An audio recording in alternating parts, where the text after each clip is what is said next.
Yeah, absolutely. And you made a great point. We're really in that stretch right now where that clock is ticking to get out if you haven't. And we're at the Bradenton EOC. I'm here with Mayor Gene Brown.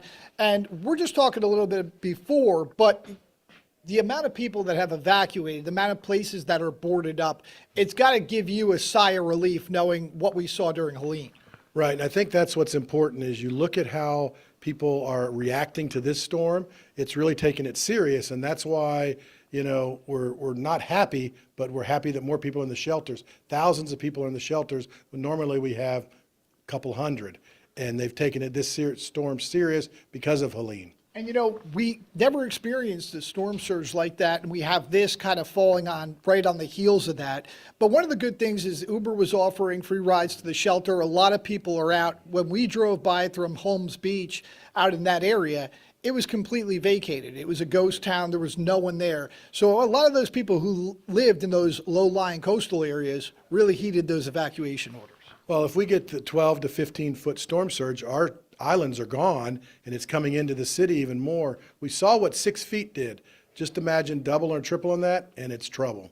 And we have the National Guard out. We have Florida CERT teams out, making sure they're monitoring those bridges. But we are expecting with this storm that there's going to probably be some widespread power outages that people are going to have to contend with.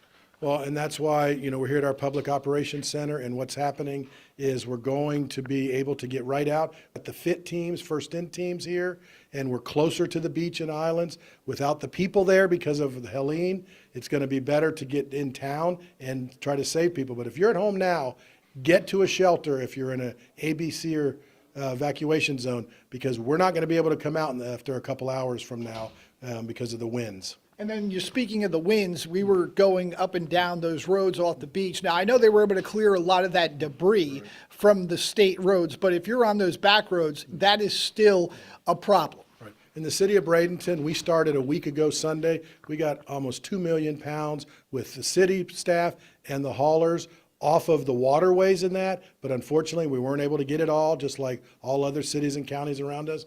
But just hunker down. If you're close to those, you probably should be evacuating. If you're hearing this now, you should be out, because we don't want debris to fly. And if we get the winds with the surge, it's even that much more trouble. Yeah, because that's going to push the debris out into the middle of the street. Then you're going to have that compounded with those strong winds, which could blow it all over. You'll have these projectile missiles just launching in all different directions, which is the last thing you want. So it's a really good thing that those people heeded those orders and got out of there. Yeah, but if you're in that house, I'm still going to say get out. We can replace your house.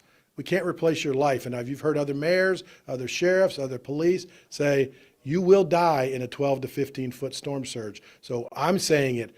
Please get to a shelter, because the shelters are the highest grounds and the safest grounds. Another good thing to do is if you see any place open with food, with drinks, you really want to stop and pick those up, because come tomorrow, come even in a few hours, that might not be an option, and you might not be able to get food for a while.